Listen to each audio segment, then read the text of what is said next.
Hi everyone, मैं प्रिया और अपने चैनल पर आप सभी का स्वागत करती हूँ। चलिए, तो आज हम एक नई शुरुआत की तरफ हमारा जो टॉपिक है वो है कि लक्ष्य पूरा होगा या नहीं, ये सोचे बिना हमें सिर्फ बेहतर से बेहतर कोशिश करनी चाहिए, है ना।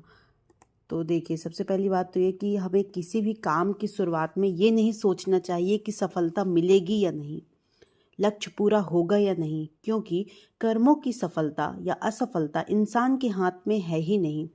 महाभारत में श्री कृष्ण ने अर्जुन को यही उपदेश दिया था कि तुम सिर्फ कर्म करो, फल की इच्छा मत करो। जो लोग धर्म के अनुसार कर्म करते हैं उन्हें सफलता जरूर मिलती है। यह बात महाभारत के एक प्रसंग से ही समझ सकते हैं। कहते हैं, श्री कृष्ण ने अर्जुन को समझाया कि तुम सिर्फ बेहतर कोशिश करो। देखिए, दुर्योधन सभी पांडवों को मार देना चाहता था, इसलिए उसे लाक्षागृह में पांडवों को मारने की योजना बनाई। लाक्षागृह के षड्यंत्र से किसी तरह वहां सभी पांडव वहां से बच गए और वेश बदलकर वन में रहने लगे। उस समय राजा द्रुपद ने राजकुमारी द्रौपदी का स्वयंवर आयोजित किया। इस आयोजन में पांडवों में ब्राह्मणों के भेष में पहुंच गए। स्वयंवर में श्री कृष्ण भी मौजूद थे और वे ब्राह्मण रूप में सभी पांडवों को पहचान गए थे।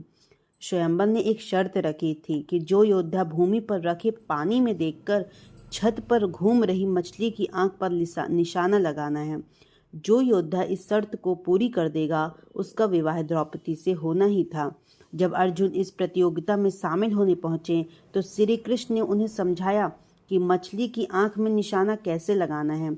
श्री कृष्ण ने अर्जुन को पूरी विधि समझा दी। श्री कृष्ण की बातें सुनकर अर्जुन ने कहा कि अगर सब कुछ मुझे ही करना है तो आपकी क्या ज़रूरत है। तब श्री कृष्ण बोले कि तुम सिर्फ वह करो जो तुम्हारे वश में है और मैं वह करूँगा जो तुम्हारे वश में नहीं है। यानी मैं हिलते हुए पानी को स्थिर करूँगा ताकि तुम्हें निशाना लगाने में परेशानी ना हो। तुम सिर्फ बेहतर से बेहतर करने की कोशिश करो। श्री कृष्ण की यह बात सुनकर अर्जुन ने बेहतर कोशिश की और उसने मछली की आंख में निशाना लगा दिया। इससे हमको यही पता चलता है कि अच्छी से अच्छी कोशिश करना चाहिए। कर्म करते समय फल की इच्छा नहीं करना चाहिए। अगर फल हमारे पक्ष में नहीं आता तो निराशा का सामना करना पड़ता है। अपना काम पूरी ईमानदारी से करेंगे तो सफलता हमें अवश्य ही मिलेगी। कहते हैं कि भ्रम में रहकर कोई काम नहीं करना चाहिए। कन्फ्यूजन व्यक्ति न सिर्फ डरा हुआ होता है बल्कि असफल भी हो जाता है।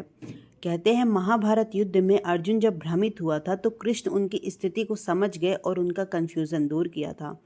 कहते हैं, कुरुक्षेत्र के मैदान में दोनों तरफ की सेनाएं खड़ी थीं। कौरवों के पास ज़्यादा सेना थी बल्कि पांडवों के पास बहुत कम सेना थी। पांडवों का जो प्रमुख योद्धा था वो था अर्जुन और उसके रथ का सारथी जो थे वो थे श्री कृष्ण। अर्जुन ने श्री कृष्ण से कहा कि मेरे रथ को कौरव की सेना की ओर लेकर चलिए। मैं पितामह भीष्म, द्रोणाचार्य, दुर्योधन, अश्वत्थामा और कर्ण को देखना चाहता हूँ। कृष्ण कुछ नहीं बोले और रथ ले गए। वे रथ लौटाकर लाए तो अचानक धड़ाम की आवाज आई। श्री कृष्ण ने पलट कर देखा तो अर्जुन अपना धनुष गांडीव नीचे रखकर बैठा है और एक संवाद बोला कि मैं युद्ध नहीं करूंगा। कृष्ण समझ गए कि यह भयभीत कम है और भ्रमित ज़्यादा है। अर्जुन ने कहा कि मैं खड़ा नहीं हो पा रहा हूँ, मेरा मुंह सूख रहा है और मेरा शरीर काँप रहा है, मेरा धनुष गिर रहा है। श्री कृष्ण ने कहा कि युद्ध के मैदान में ऐसा बहुत लोगों के साथ होता है। इस पर अर्जुन ने कहा कि मेरा मन भ्रमित है, मुझे समझ ही नहीं आ रहा कि मैं युद्ध करूं या ना करूं। तब श्री कृष्ण ने कहा कि सारी कमजोरियां चलेंगी लेकिन भ्रमित होना तो नहीं चलेगा। तुम युद्ध इसलिए नहीं कर रहे कि तुम्हारे सामने रिश्तेदार हैं, तुम्हारे पूजनीय हैं, पर सच तो ये है कि तुम धर्म की रक्षा के लिए युद्ध कर रहे हो। मुद्दा युद्ध नहीं है, बात अपनों की है। सच तो ये है कि धर्म बचाना है तो भ्रम दूर करने के लिए मैं तुम्हें कुछ बातें समझाता हूँ। तब श्री कृष्ण ने हम अर्जुन को गीता जैसा उपदेश दिया था और अंत में अर्जुन ने कहा कि अब मेरा जो भ्रम है वो दूर हो गया है और अब मैं युद्ध के लिए तैयार हूँ। हमारे श्री कृष्ण कहते हैं कि शांति पाने की कोशिश ना करें, अशांति को ही स्वीकार कर लेंगे तो आप शांत हो जाएंगे। जिस व्यक्ति का मन शांत होता है, जो बोलते और काम करते समय शांत रहता है, वह वही व्यक्ति होता है जिसने सच को हासिल कर लिया हो और दुखों से मुक्त हो चुका हो। जीवन में शांति नहीं है तो सारी सुख सुविधाएं व्यर्थ साबित होती हैं। संतुष्टि के साथ ही शांति मिल सकती है। काफ़ी लोग ऐसे होते हैं, आपने देखा होगा, कि जिनके पास सुख सुविधा की हर चीज़ है लेकिन उनका मन शांत ही नहीं है। मन अशांत है तो किसी भी काम में सफलता आसानी से नहीं मिल पाती है। अशांति का मुख्य कारण असंतुष्टि की भावना रहती है। जो लोग असंतुष्ट हैं वे मानसिक शांति प्राप्त नहीं कर पाते हैं। रोज सुबह कुछ देर ध्यान करने से भी मन को शांति मिल जाती है। कहते हैं कि वह जो सभी इच्छाएं त्याग देता है वह अहंकार से मुक्त हो जाता है और शांति प्राप्त कर लेता है। हम बाहरी दुनिया में कभी शांति प्राप्त नहीं कर सकते जब तक कि हम अंदर से शांत नहीं होंगे। हजारों खोखले शब्दों से अच्छा केवल वह एक शब्द है जो मन में शांति लाए। अगर आपको मन की शांति चाहिए तो आपको दूसरों से ईर्ष्या करना छोड़ देना चाहिए।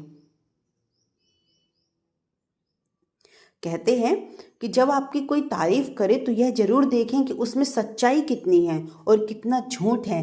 प्रशंसा सुनना सभी को अच्छा लगता है, लेकिन प्रशंसा में सच कितना है और चापलूसी कितनी है ये समझना बहुत ज़रूरी है।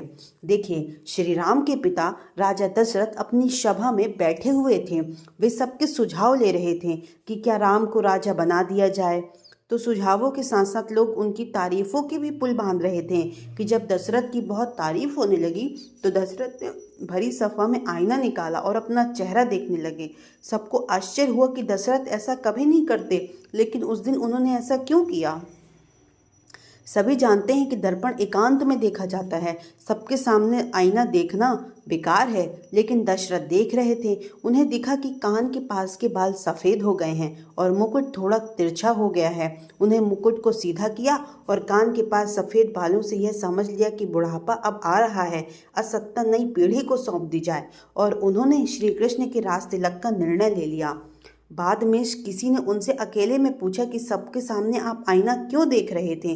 तो उन्होंने जवाब दिया कि लोग मेरी तारीफ कर रहे थे और मैंने दिल के आईने में देखा कि सचमुच क्या मैं लायक हूँ। मेरा मुकुट थोड़ा तिरछा हो गया है, यानी व्यवस्था अब एक नई व्यवस्था की मांग कर रही है और मैंने राम के लिए निर्णय ले लिया है।